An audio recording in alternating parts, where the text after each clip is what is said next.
জানাজার নামাজের স্বাধীনতায় এই অধিকারটুকু তারা আমাদের কাছ থেকে কেড়ে নিয়েছিল। মরহুম দেলোয়ার হোসেন সাঈদী রাহিমাহুল্লাহর জানাজার নামাজ ঢাকা শহরে পড়তে দেওয়া হয় নাই। একটু আওয়াজ দিয়ে বলেন ঠিক কিনা বলেন। কি অপরাধ করেছিলেন তিনি? লক্ষ কোটি মানুষ চোখের পানি ছেড়ে তার জন্য কেঁদেছে। জানাজায় সামিল হওয়ার জন্য বুক ফাটা আর্তনাদ করেছে। শত কিলোমিটার পথ লোকেরা গাড়ি দিয়ে সেখানে চলে গেছে। তোমরা কি এ কথা তোমরা ভালো করে দেখতে পাও না? যাদেরকে তোমরা লুচ্চা বদমাশ বানাতে চাও তাদের জানাজা পড়ে লোকেরা চোখের পানি ছাড়ে নিজেকে ধন্য মনে করে, আর তোমরা যাদেরকে জাতির পিতা বলেছ তার জানাজার নামাজ পড়ার লোক খুঁজে পাওয়া যায় নাই। আমাদের দেশের পাইপলাইন দিয়ে, মোটা পাইপ দিয়ে বিগত জালেম স্বৈরাচারী কাফের বেঈমানদের গোলাম এদেশের রাষ্ট্রীয় সম্পদ, দেশের মানুষের সম্পদ গ্যাসগুলাকে বিদেশে পাচার করেছে। গ্যাসের লাইনটা 2-1 দিনের মধ্যে কর্তন করে দেওয়া হোক। কথা বলে মুসলমান ঠিক কিনা বলে? গ্যাসের লাইন যদি বন্ধ করে দেওয়া হয় বাংলাদেশের ঘরে ঘরে গ্যাসের লাইন পৌঁছে যাবে।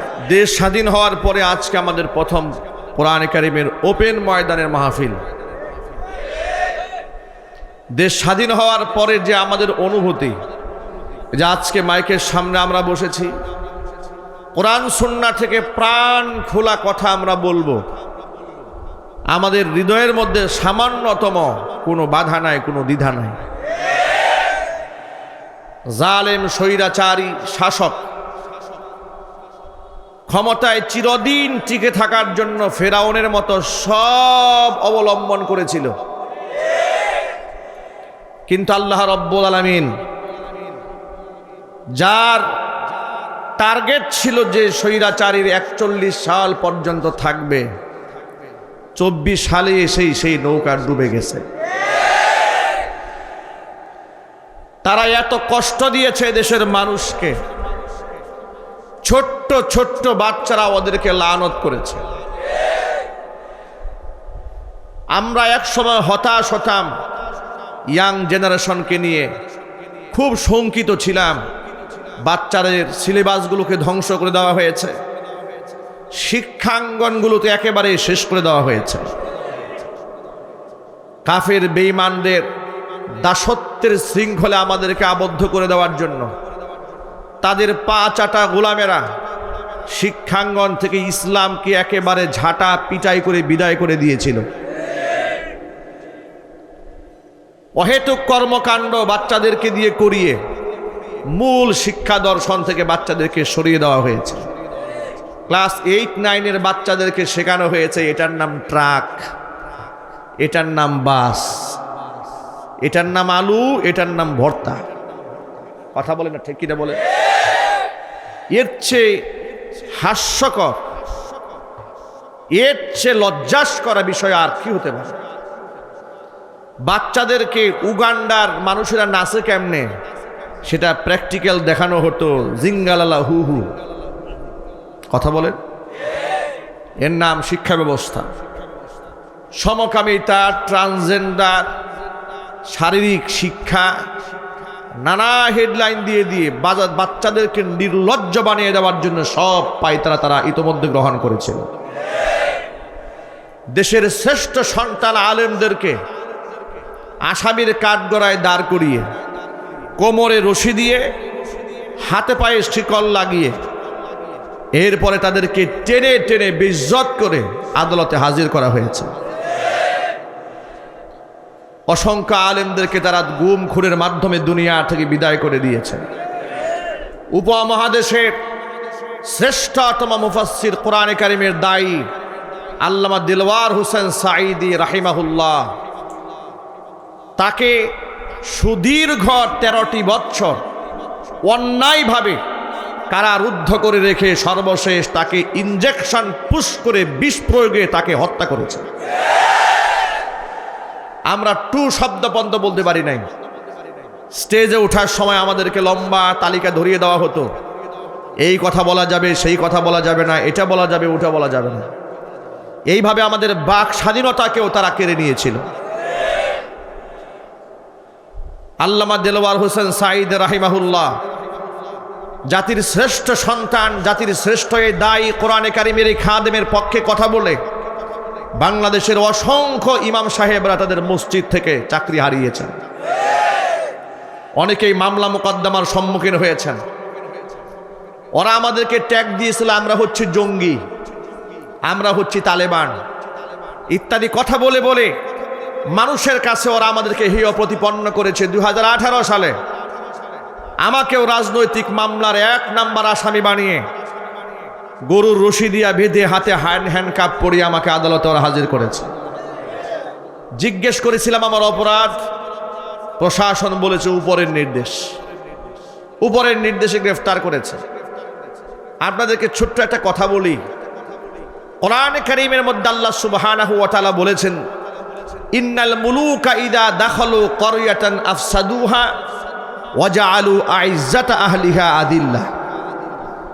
আল্লাহ পাক বলেছেন, কোন জনপদে যদি জালেম স্বৈরা শাসক ক্ষমতায় প্রতিষ্ঠিত হয়ে যায়, তারা সেই সমাজের মধ্যে 2টা কাজ করে। 1 নাম্বার আফসাদুহা, ওই জমিনের মধ্যে তারা বিপর্যয় সৃষ্টি করে দেয়। 2 নাম্বার কাজ হচ্ছে তাদের ওয়াজআলু আইজ্জাতা আহলিহা আদিল্লাহ, এলাকার সম্মানিত মানুষদেরকে তারা বেইজ্জত করে ছেড়ে দেয়। আল্লামা শাহ আহমদ শফী রহমাতুল্লাহি আলাইহি থেকে শুরু করে জুনায়েদ বাবু নগরী থেকে শুরু করে একেবারে তৃণমূল পর্যন্ত এমন কোন দেশের বিখ্যাত প্রখ্যাত মুফতি মুহাদ্দিস ফকি বাকি ছিল না যাদেরকে তারা তামাশার পাত্র বানায়া হাসি ঠাট্টা করে নাই। কথা বলতে হবে, ঠিক কিনা বলে? মদ খুল্লম পটেরা চেয়ার দিয়ে বসে থাকতো, আর হাতে গোনা কিছু আলেমদেরকে বিভিন্ন প্রোগ্রামে দাওয়াত দিয়ে নিয়ে মাঝখানে দাঁড় করিয়ে তাদেরকে দোয়া পরিচালনা করতে দেওয়া হতো, বসতে পর্যন্ত দেওয়া হয় নাই। আলেমদেরকে এইভাবে লাঞ্ছনা তারা করেছে, লাঞ্ছনা গঞ্জনা দিয়ে জীবনটাকে তারা তিক্ত বানিয়ে ছেড়ে দিয়েছিল। আলেমদের পায়ের মধ্যে বেরি দেওয়া হতো, বুলেট প্রুফ জ্যাকেট পরিয়ে আল্লামা মামুনুল হকের মতো ব্যক্তিকে, ছোট্ট রফিকুল ইসলাম মাদারির মতো ব্যক্তিকে যখন আদালতে হাজির করা হতো, সাধারণ মানুষ চোখের পানি ছেড়ে ওদের জন্য কাঁদতো, ঠিক কিনা বলেন? সালাম দিত, এদের কাছ থেকে দোয়া চাইতো, আর জালেমদের বিরুদ্ধে আল্লাহর কাছে লানত পেশ করতো, আল্লাহ তুমি এদেরকে গজব দিয়ে ধ্বংস করো। ওরা নিজেদেরকে খুব সম্মানিত মনে করত, দাম্ভিকতার অহংকার এমন পর্যায়ে পৌঁছে গিয়েছিল তাদের, মানুষকে ওরা মানুষ মনে করত না। বিনিময়ে কি হয়েছে দেখেন, আলেমদেরকে হ্যান্ডকাপ পরিয়ে যারা লাঞ্ছিত করতে চেয়েছে, মানুষের হৃদয় থেকে তাদেরকে উঠাতে পারে নাই। কখনো ধর্ষক, কখনো খুনি, কখনো তারা জঙ্গি ইত্যাদি কথা বলে মানুষের হৃদয় থেকে তাদেরকে উঠায় দেওয়ার ষড়যন্ত্র তারা করেছে। আপনারা এক বাক্যে জবাব দিয়ে বলেন, আলেমদেরকে মানুষের হৃদয় থেকে তারা উঠাতে পেরেছে? চিৎকার দিয়া বলেন, পেরেছে। বরং একটু লক্ষ্য করেন, ঘৃণার পাত্র তারা আলেমদেরকে বানাতে চেয়েছে, কিন্তু ঘৃণার পাত্র আলেমদেরকে তারা বানাতে পারে নাই। কারণ ইজ্জত দেওয়ার মালিক হচ্ছে একমাত্র আল্লাহ রাব্বুল আলামিন। কোরআন মাজিদ আল্লাহ পাকের ইরশাদ আছে, ইয়ারফাইল্লাহুল্লাযীনা আমানু মিনকুম ওয়াল্লাযীনা উতুল ইলমা দারাজাত। ইমানদারদেরকে আমি সম্মানিত করব, আর যাদেরকে ইলম দান করা হয়েছে, যারা আলেম, তাদের মর্তবা আমি আল্লাহ পাক বাড়ায় দেব।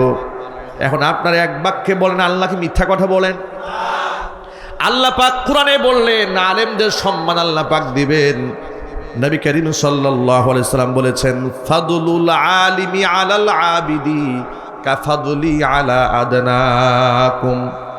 ওয়ামার সাহাবীরা, তোমাদের ভেতরে সাহাবীদের মধ্যে সবচেয়ে আদনা সাহাবীর উপরে আমি নবীর মর্যাদা যেমন, একজন আবেদ পরহেজগার বান্দার উপরে একজন আলেমের মর্তবা আল্লাহর কাছে ঠিক তেমন। আল্লাহু আকবার বলেন।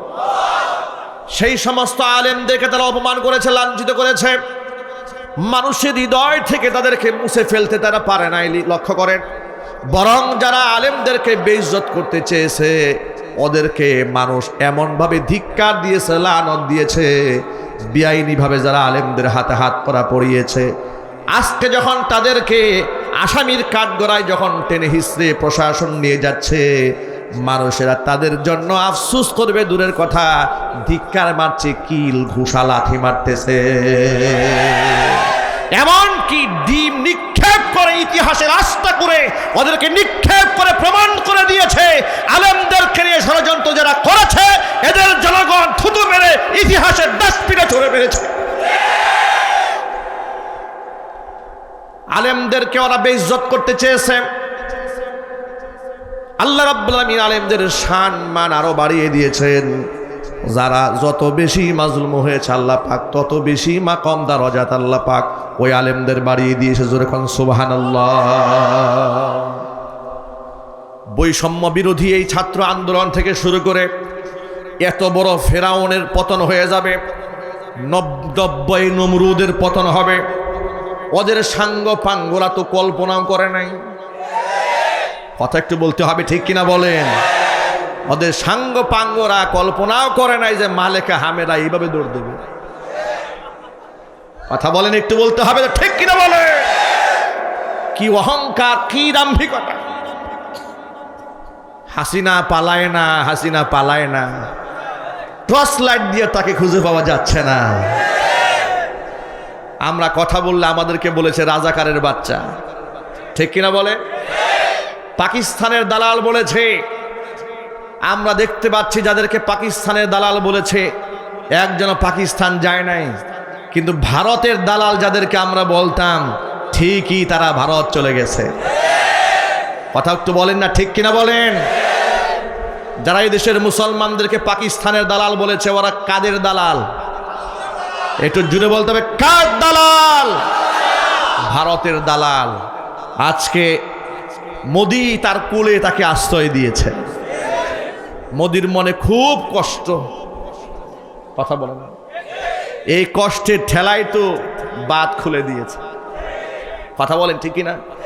এই যে বন্যা হয়েছে, এটা কি প্রাকৃতিক বন্যা না কৃত্রিম বন্যা? কৃত্রিম বন্যা। নদীর স্বাভাবিক একটা স্রোত আছে, আপনারা নদী শাসন করেছেন, বিভিন্ন জায়গায় বাঁধ তৈরি করেছেন, একসাথে সবগুলা বাঁধ খুলে দিয়ে আজকে দেশের অসংখ্য মানুষদেরকে আপনারা মৃত্যুর কূলে ঠেলে দিয়েছেন। সুতরাং আজ থেকে ৩০ বছর আগে মরহুম আল্লামা দেলোয়ার হোসেন সাঈদ রাহিমাহুল্লাহ যা বুঝতে পেরেছিলেন, সেদিন যদি এই জাতি বুঝতো তার কথাটা, আজকে তার বক্তব্য কি করে মিলে যাচ্ছে? তিনি বলেছিলেন ৩০ বছর আগে গোটা পৃথিবীতে এই বাংলাদেশের মানুষের জন্য ভারতের চাইতে দুশ্মন আর কেউ নাই। কথা বলেন, ঠিক কিনা? আজকে সেই কাফের বেঈমানদেরকে তারা বন্ধু বানিয়েছিল। কাফের বেঈমানদেরকে বন্ধু বানিয়ে এদেশের মুসলমানদেরকে নির্যাতন করেছে। দেখুন, এদেশের মন্দিরগুলা মুসলমানরা পাহারা দিয়েছে, ঠিক কিনা বলেন? মাদ্রাসার ছাত্ররা মুফতি মুহাদ্দিসেরা আলেম ওলামারা রাত জেগে মন্দির পাহারা দিয়েছে।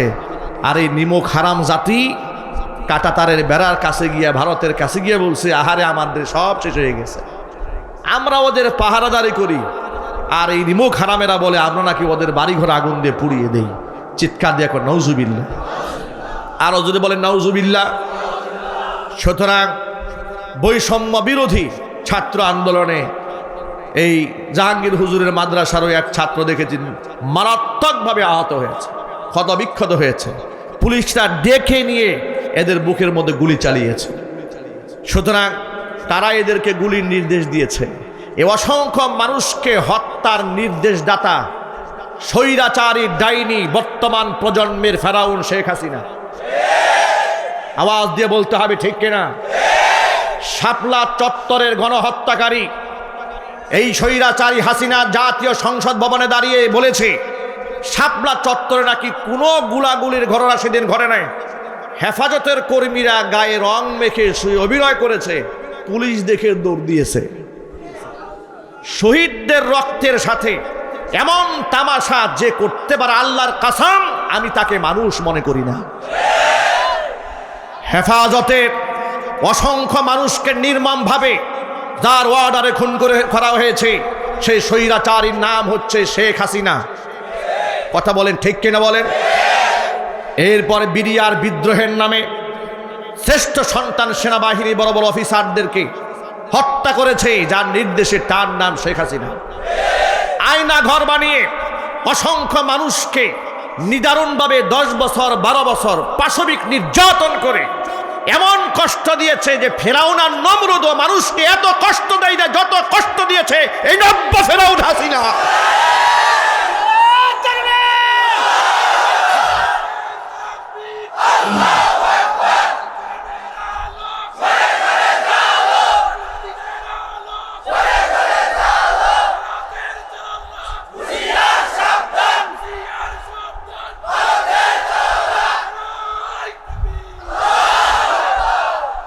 ওরা এত কষ্ট দিয়েছে, জাহান্নামের ভেতরে জাহান্নামীকে যে সাজা দেওয়া হবে, লা ইয়ামুতু ওয়ালা ইয়াহইয়া, কোরআনের মধ্যে এসছে, ওরা মরবেও না, ওদের বাঁচবেও না। সেই জাহান্নামের শাস্তি শেখ হাসিনার নির্দেশ দিয়ে এ দুনিয়ার অসংখ্য মানুষদেরকে তারা দিয়েছে একমাত্র ক্ষমতাকে কুক্ষিগত করার জন্য। আয়না ঘরের স্রষ্টাই শেখ হাসিনা। আমার খুব বলতে ইচ্ছা করে বুক ফুলিয়ে মাথা উঁচিয়ে, আয়না ঘর বানিয়ে অসংখ্য মানুষকে ছোট্ট কুঠুরির মধ্যে চোখ বেঁধে 12-13 বছর আটকায় রেখে এদেরকে মৃত্যু যন্ত্রণায় যে মহিলাটি ভুগিয়েছে তাকে বাংলাদেশে এনে আয়না ঘরে ঢুকায় দেওয়া হোক। এ প্রস্তাবের সাথে আপনারা কি একমত আছেন? কারা কারা আছেন দু হাত দেখতে চান।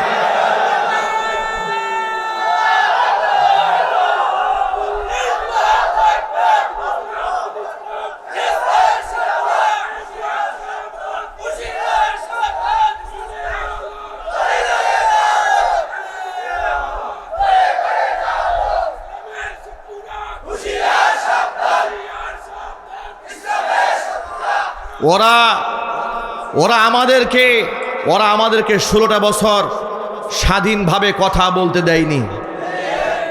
এক একটা মসজিদের মিম্বারগুলাকে ওরা মাজলুম বানিয়ে রেখে দিয়েছিল, খতিব সাহেবদের মুখে তালা লাগিয়ে দিয়েছিল। আমার অসংখ্য মাহফিল এই গাজীপুর জেলাতে ওরা 144 ধারা জারি করে বন্ধ করে দিয়েছিল। ইতিহাস ভুলে যায় নাই। যেদিন মাহফিল, আগের দিন থানা থেকে পুলিশ গিয়া মাহফিল বন্ধ করেছে। আমরা নাকি উস্কানিমূলক কথাবার্তা বলি। কার বিরুদ্ধে উস্কানি দিয়েছে আপনারা বলেন? আমাদের 16 বছরের বয়ান এখনো রেকর্ড আছে। উস্কানি কাদের বিরুদ্ধে দিয়েছি?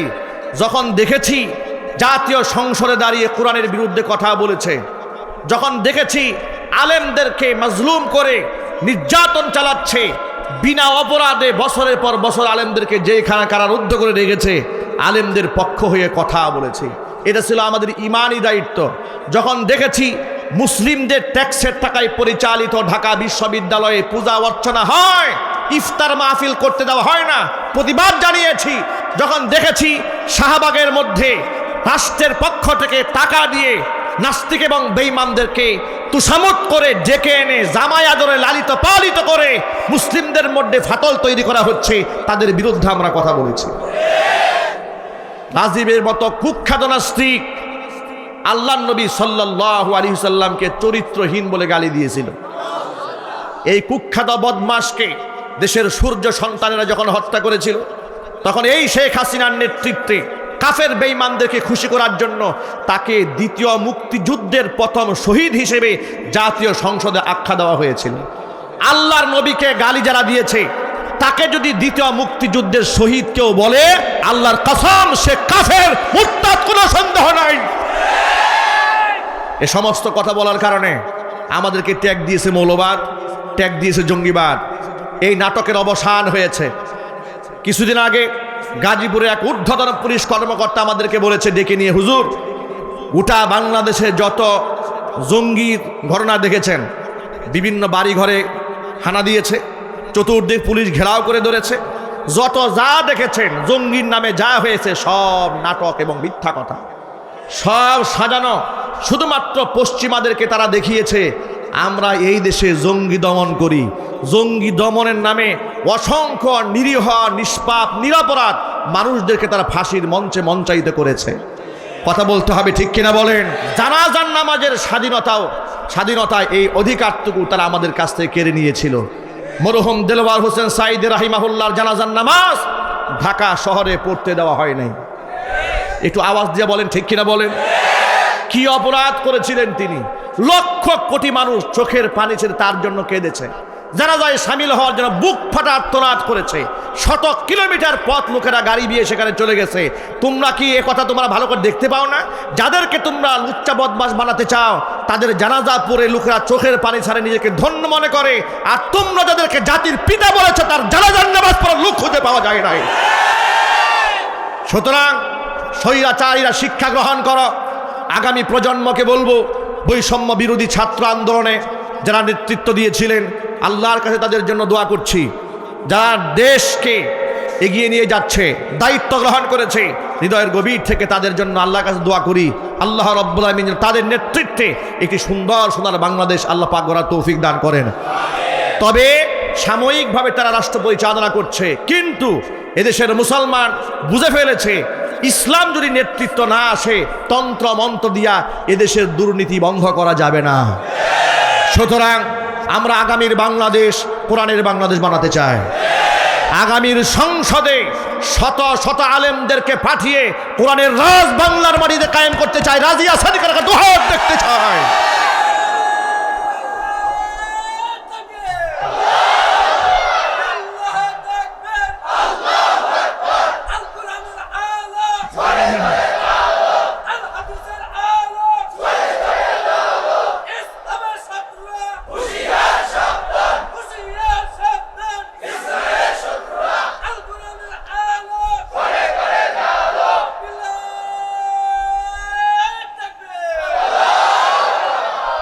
আমার প্রিয় ভাইরা, কোরআন মাজিদ আল্লাহ পাক কত জায়গার মধ্যে নমরুদের ঘটনা, ফেরাউনের ঘটনা, আবু জাহালের ঘটনা, উতবা সাইবা ওয়ালিদ ইবনুল মুগিরার ঘটনা, এত কাহিনী আল্লাহ পাক কোরআনের মধ্যে শুধু এই জন্য টেনেছেন যাতে করে জালেমরা এখান থেকে শিক্ষা গ্রহণ করে।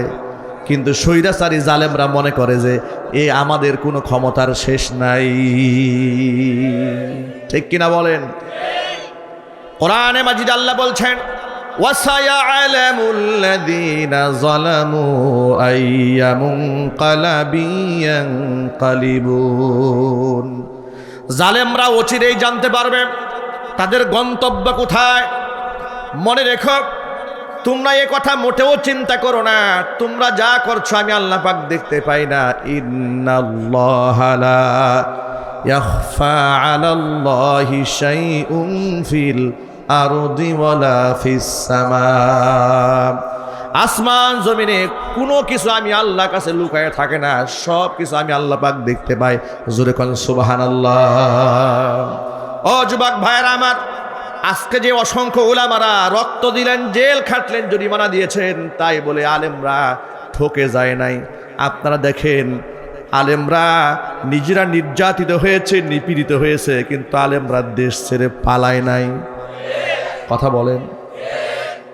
আল্লামা সাঈদ রাহিমাহুল্লাহকে অনেকেই পরামর্শ দিয়েছিল যে আপনার বিরুদ্ধে অনেক ষড়যন্ত্র হতে বিদেশ চলে যান। তিনি বলেছেন মোটেও না। যে ফাঁসির রশিকে ওরা ভয় মনে করে, আমরা ওই ফাঁসি রশিকে আমরা ফুলের মালা মনে করি। কেন মনে করেছেন শোনেন, কোরআন কি বলে লক্ষ্য করে শোনেন, খুব ভালো করে শোনেন। আল্লাহ পাক বলছেন, ওয়ালানাবলুওয়ান্নাকুম বিশাইইম মিনাল খাউফি ওয়াল জু'i ওয়া নাকসিম মিনাল আমওয়ালি ওয়াল আনফুসি ওয়াস সামারাত ওয়াবাশশিরিস সাবিরিন। অবশ্যই আমি তোমাদেরকে পরীক্ষা করব। কি দিয়ে পরীক্ষা করব শোনো। বিশাইইম মিনাল খাউফি, ভয় দিয়ে ভীত সন্ত্রস্ত করে ফেলবো তোমাদেরকে, জানের শঙ্কায় তোমরা পড়ে যাবে, এমন জিনিস দিয়ে তোমাদেরকে আমি আল্লাহ পরীক্ষা করব। মিনাল খাউফি ওয়াল জু'i, ক্ষুধা দিয়া তোমাদেরকে আমি পরীক্ষা করব। নিদারুণ ক্ষুধার কষ্ট যাতনা সহ্য করতে হবে। ওয়া নাকসিম মিনাল আমওয়ালি ওয়াল আনফুস, সম্পদগুলা সব বিনষ্ট হয়ে যাবে।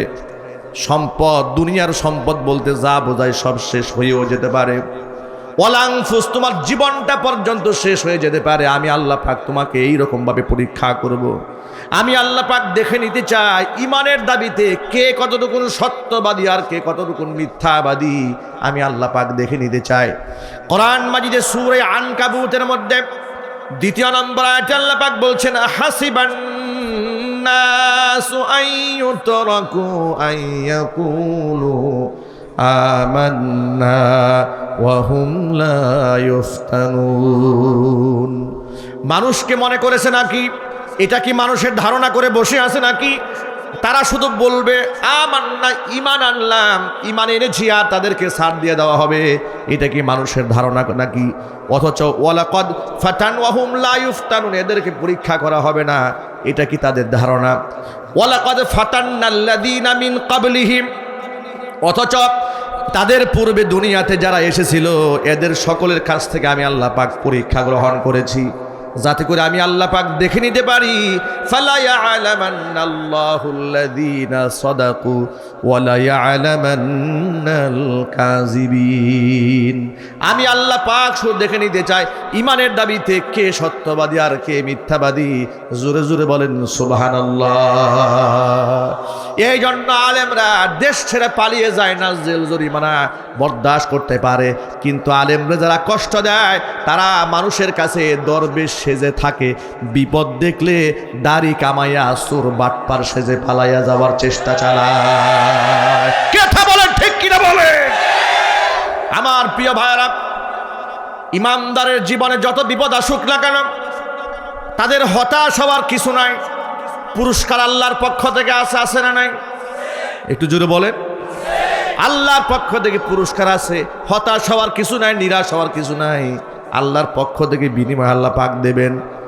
আল্লাহ রাব্বুল আমিন বলেছেন, ইয়া আইয়ুহাল্লাযীনা আমানুস্তাঈনু বিস-সাবরি ওয়াস-সালাহ ইন্নাল্লাহা মা'আস-সাবিরিন।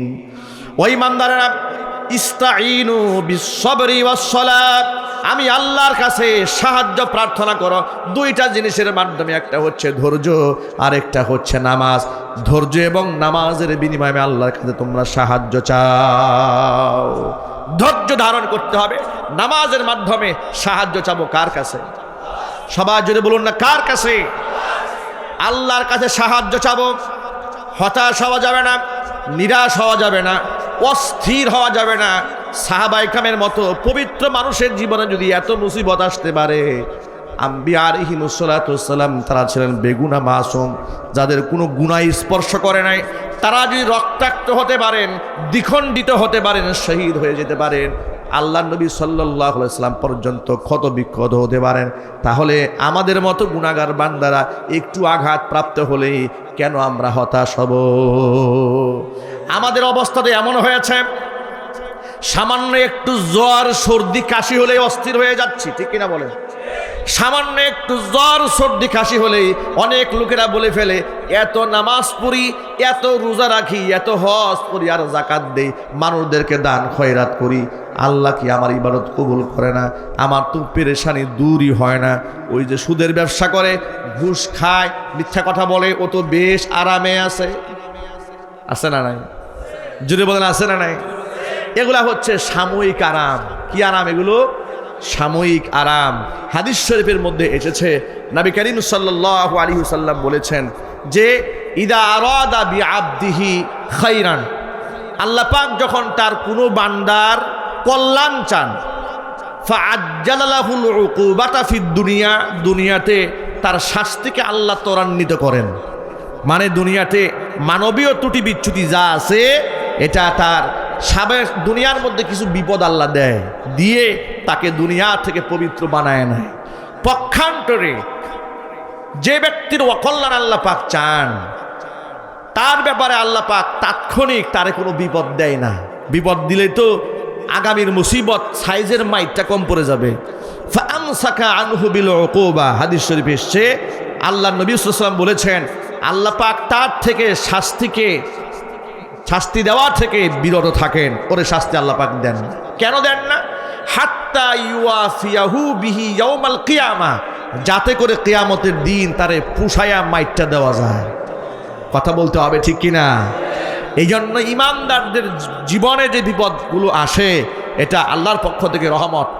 এখানে হতাশ হওয়ার কিছু নাই। দেখুন কোরআন মাজিদের মধ্যে আল্লাহ সুবহানাহু ওয়া তাআলা বললেন মাইয়ামাল সুআই ইউজযা বিহি, এই আয়াত নাজিল হলো। দুনিয়াতে সামান্যতম গুনাহ যদি কেউ করে তার প্রায়শ্চিত্ত তাকে ভোগ করতে হবে। এই আয়াত নাজিল হওয়ার পরে আবু বকর সিদ্দিক রাদিয়াল্লাহু তাআলা আনহু ছোটখাটো একজন সাহাবী ছিলেন, ঠিক না? কি বলেন আপনারা? আবু বকরের মতো দামি সাহাবী আর কেউ ছিলেন? আল্লাহু আকবার বলেন। আল্লাহর নবী রাহমাতুল লিল আলামিন বলেছেন, আমি রাতের আধারে স্বপ্ন দেখেছি পৃথিবীর সমস্ত নবীদের আমলনামায় এক পাল্লায় দেওয়া হয়েছে, এরপর আমি মুহাম্মদ সাল্লাল্লাহু আলাইহি ওয়াসাল্লামের আমলনামার এক পাল্লায় দেওয়া হলো। আমলনামা ওজন করা হলো, আমি দেখতে পেলাম তামাম পৃথিবীর সমস্ত নবীদের আমলনামার চেয়ে আমি মুহাম্মদ সাল্লাল্লাহু আলাইহি ওয়াসাল্লামের আমলনামার ওজনটাই ভারী হয়ে গেল। আল্লাহর হাবিব বলেন, এবার পৃথিবীর সমস্ত নেককার মানুষের আমলনামায় এক পাল্লায় উঠে দেওয়া হলো। নবীদের পর্ববাদ, নবীরা তো আল্লাহ পাকের স্পেশাল বান্দা, বেগুনা মাসুম, তাদের সাথে পৃথিবীর সাধারণ কোনো মানুষের কোনো তুলনাই হয় না। জোরে কোন আল্লাহু আকবার। এরপরে দুনিয়ার সমস্ত নেককার মানুষের আমলনামা এক পাল্লায় দেওয়া হলো, আর এক পাল্লায় আমার আবু বকরের আমলনামা উঠায় দেওয়া হলো। আমি দেখতে পেলাম তামাম পৃথিবীর সমস্ত মানুষের আমলনামার চাইতে আবু বকরের আমলনামার ওজনটাই ভারী হয়ে গেল। কারণ হচ্ছে আবু বকর সিদ্দিক রাদিয়াল্লাহু তাআলা আনহুর আমলে গোটা জীবনে এমন একটা রাত আছে যে রাতের আমল তামাম পৃথিবীর সমস্ত মানুষের আমলনামার চাইতেও বেশি। সেই রাত হচ্ছে হিজরতের রাতে নবী করিম সাল্লাল্লাহু আলাইহি সাল্লামের সঙ্গ গ্রহণ করে তিনি যখন পাহাড়ের গুহায় আল্লাহর হাবিব সাল্লাল্লাহু আলাইহি সাল্লামকে উরুর মধ্যে শুয়াই দিয়ে ঘুম পাড়িয়ে দিয়েছিলেন, গর্তের মুখগুলা নিজের গায়ের জামা ছিঁড়ে ছিঁড়ে বন্ধ করে দিয়েছিলেন, ছোট্ট এক ছিদ্রের মধ্যে পায়ের গুড়ালি দিয়ে চাপ দিয়ে ধরে রেখেছিলেন, বিষধর সাপ এসে পায়ে দংশন করেছিল, তিনি পা সরাচ্ছিলেন না। বিষের যন্ত্রণায় যখন চোখের পানি রাসূল পাক সাল্লাল্লাহু আলাইহি সাল্লামের চেহারা মোবারকের মধ্যে পড়েছিল, আল্লাহর হাবিবের ঘুম ভেঙে যায়। আবু বকর সিদ্দিকের দিকে তাকাই, দেখেন আবু বকরের চেহারা থেকে দরদর করে পানি পড়ছে। আল্লাহর নবী জিজ্ঞেস করেছিলেন, আবু বকর কেন কান্না করেন? নিশ্চয় আপনার সন্তানদের কথা আপনার মনে পড়েছে, স্ত্রীর কথা মনে পড়েছে, এলাকার কথা মনে পড়েছে। বলে না ও আল্লাহর হাবিব, যেদিন থেকে আপনার উপর ঈমান এনেছি সেদিন থেকে তামাম পৃথিবীর সব কিছুর চাইতে আপনার মহব্বত, আল্লাহর মহব্বত অন্তরে বেশি। তাহলে কেন কান্দেন? ইয়া রাসূলুল্লাহ, বিষধর সাপ আমার পায়ের মধ্যে দংশন করেছে, এই জন্য আমি কান্না করতেছি। হুজুর বললেন, কেন আমাকে প্রথমে ডাক দিলা না? তিনি বললেন, আমার উরুতে আল্লাহর হাবিব রাহমাতুল লিল আলামিন ক্লান্ত পরিশ্রান্ত হইয়া ঘুমায় পড়েছেন। আমার যদি বিশেষ যন্ত্রণায় মৃত্যু হয়ে যেত, হুজুরের ঘুমের মধ্যে আমি বেঘাত সৃষ্টি করতে পারতাম না। আল্লাহর হাবিব সাথে সাথে মুখ থেকে থুতু মুবারক বের করে লালাটা তার যেখানে সাপে দংশন করেছে সেখানে লাগাই দিলেন। হযরত আবু বকর বলেন, নবীজির থুতুখানা আমার পায়ে দেওয়ার সাথে সাথে বিশেষ যন্ত্রণা মুহূর্তে দূর হয়ে যায়। ওই এক রাতের ইবাদত আল্লাহ রাসূল বলেছেন, আবু বকরের জীবনে এমন একটা রাত আছে যে রাতের ইবাদত গোটা পৃথিবীর সমস্ত মানুষের ইবাদতের চাইতেও দামি, মূল্যবান। চিৎকার দিয়ে এখন আল্লাহু আকবার। সেই আবু বকর যখন কোরআনের এই আয়াতটা নাজিল হলো, মাইয়া আমাল সুআই ইউজযা বিহি, একটা গুনাহ করলেও প্রায়শ্চিত্ত ভোগ করতে হবে। আবু বকর সিদ্দিক রাদিয়াল্লাহু তাআলা আনহু এমনভাবে শঙ্কিত হলেন, ভয় পেয়ে গেলেন। আবু বকর রাদিয়াল্লাহু তাআলা আনহু একেবারে কোমর সোজা করে একেবারে দাঁড়ায় গেলেন। কোমর থেকে একটা আওয়াজ বের হলো। আল্লাহর হাবিব আবু বকরকে ডাক দিলেন, আবু বকর আপনি এমন করছেন কেন? ছটফট করছেন কেন? আবু বকর বলে, ইয়া রাসূলুল্লাহ, আল্লাহ পাক কোরআন মাজিদে বলেছেন সামান্য একটা গুনাহ করলেও প্রায়শ্চিত্ত ভোগ করতে হবে। চলাফেরায় তো আমরা কত গুনাহ করে ফেলি। আল্লাহু আকবার বলেন। দেখেছেন কত ভয় তাদের, কত গুনাহ আমরা করি, কি হবে আমাদের? আল্লাহর নবী আবু বকর সিদ্দিক রাদিয়াল্লাহু তাআলা আনহুকে ডেকে বলেন, আবু বকর আপনি যখন রাস্তায় হাঁটেন চলার পথে কি আপনি পায়ের মধ্যে হুঁচট খান না? বলে হ্যাঁ খাই। আপনি কি কোনো জিনিস হারায়া পেরেশান হয়ে যান না? বলেন হ্যাঁ, তাও তো হই। এমন অনেক সময় হয় না? মোবাইলের চার্জার খুঁজে পাচ্ছি না, ঠিক কিনা বলেন? পকেটে মোবাইল রেখে সারা ঘর খুঁজে শেষ, ঠিক কিনা বলেন? হাতের মধ্যে ঘড়ি রেখে খুঁজছে আধা ঘন্টা, ঘড়ি পায় না। কথা বলে না। গ্রামের এক গল্প শুনেছিলাম যে কাঁধে লাঙল নিয়া ক্ষেত থেকে ফেরত আসছে, বউর কাছে বলতেছে, এই আমি যে খেতে গেলাম লাঙ্গল নিয়ে যাই নাই, তুই বলবি না আমারে? কাঁধে কিন্তু লাঙ্গল। উনি মোটামুটি খুঁজা শেষ, বলছে আচ্ছা আপনার কান্দে উঠে কি? টাকায় দেখে লাঙ্গল। আপনি তো এটাই নিয়ে গেছে? কয় তাই নাকি? বলে হ্যাঁ, এটা কান্দে নিয়েই তো আমি খালি খুঁজছি লাঙ্গল কই। এই যে দেখেন, হাতের কাছে একটা জিনিস নিয়ে খুঁজে পায় না, এমন হয় না? চলার পথে আপনি হুঁচট খাইছেন, ব্যথা পেয়েছেন, কষ্ট পেয়েছেন, কিংবা আপনাকে সমাজের লোকেরা বাজে কথা বলে কষ্ট দিয়েছে, আপনাকে শারীরিক কিংবা মানসিক টর্চার করেছে, নির্যাতন করেছে, আপনার অন্তরে ব্যথা লাগে না?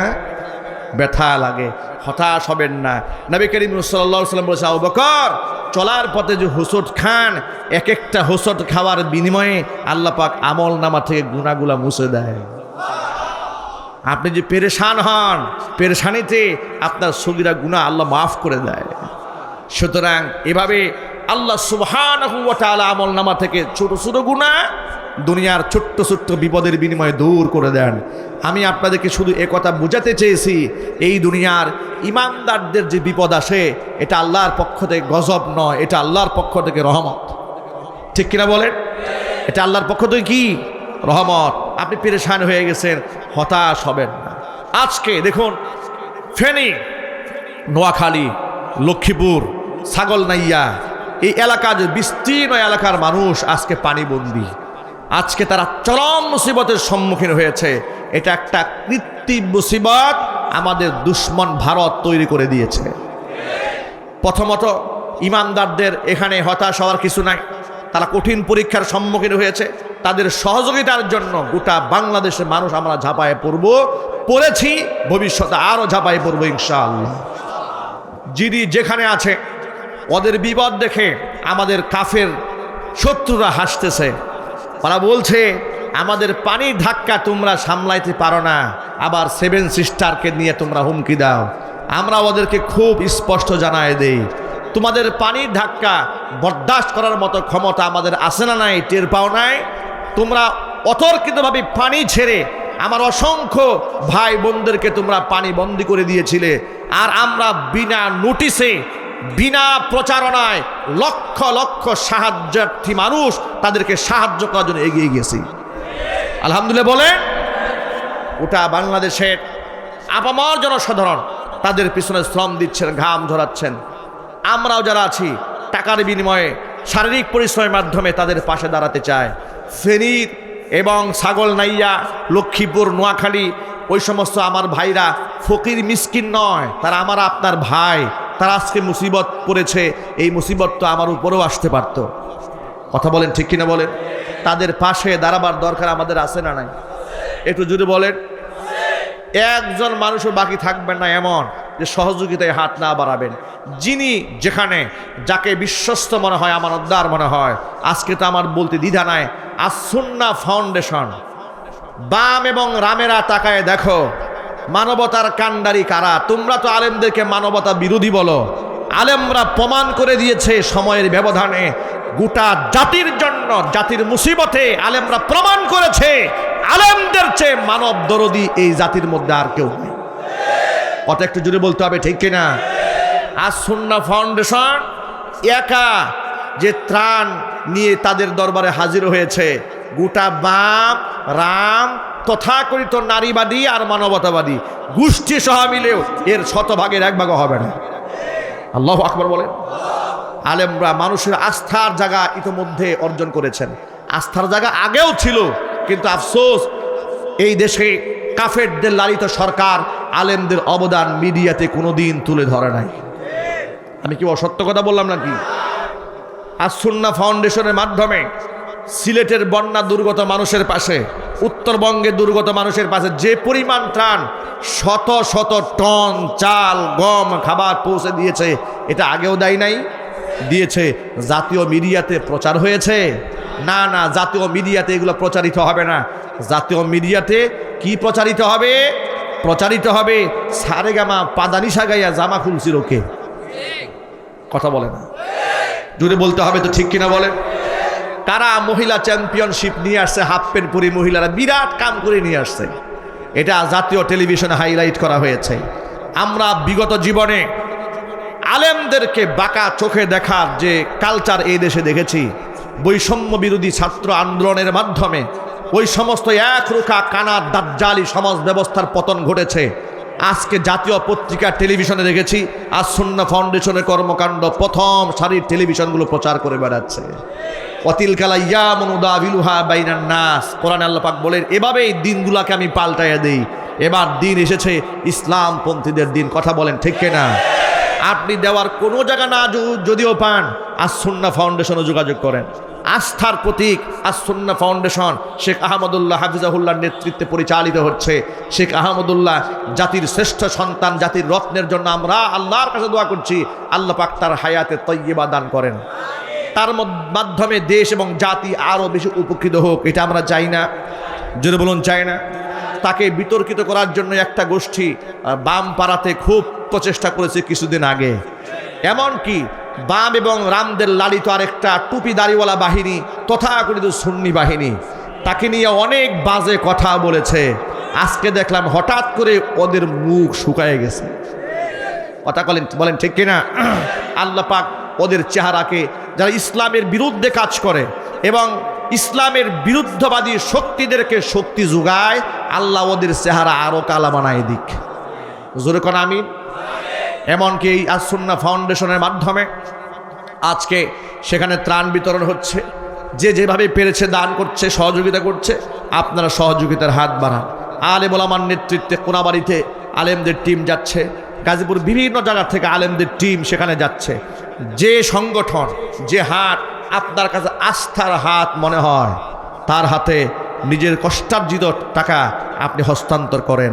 এই বিরাট দান এবং অনুদানে মানবিক কাজে নিজেকে সম্পৃক্ত করুন। আমরা দেখিয়ে দিতে চাই, আমাদের শত্রুরা আমাদের ধ্বংস করে দিতে চাইলেও আমরা হাত রেখে আমরা এদেশের মানুষকে মুক্ত করতে জানি। কথা বলেন ঠিক কিনা? বলেন বলেন ইনশাআল্লাহ। আরেকটা মেসেজ আপনাদেরকে দিয়ে দিই, ভারত যে আমাদের শত্রু, এতে কি সন্দেহ আছে আপনাদের? এত আসতে বললেন কেন?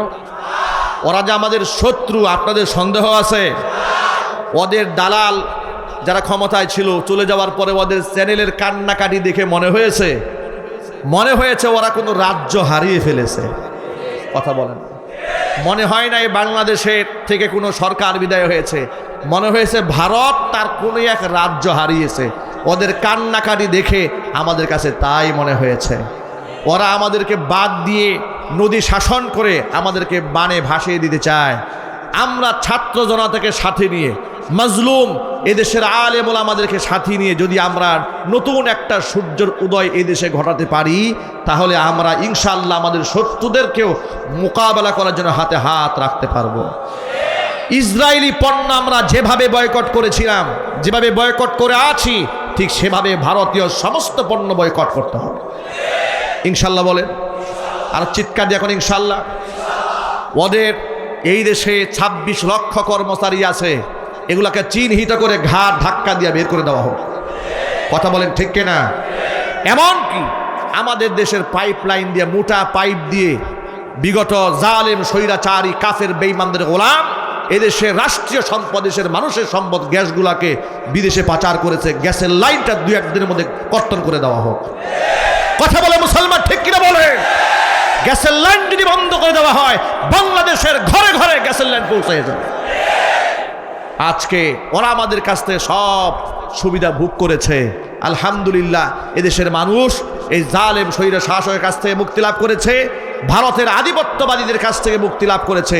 এই স্বাধীনতা অক্ষুণ্ণ রাখতে হবে, টিকিয়ে রাখতে হবে। আলিমদের নেতৃত্বে কোরআনী শাসন ব্যবস্থা কায়েম করে এই দেশকে রক্ষা করার জন্য প্রস্তুত আছেন কারা? আমি দুহাত দেখতে চাই। আল্লাহ পাক যেটা কবুল করেন, মঞ্জুর করেন, সকলে জোরে কোন আমিন। আর জোরে বলেন আমিন।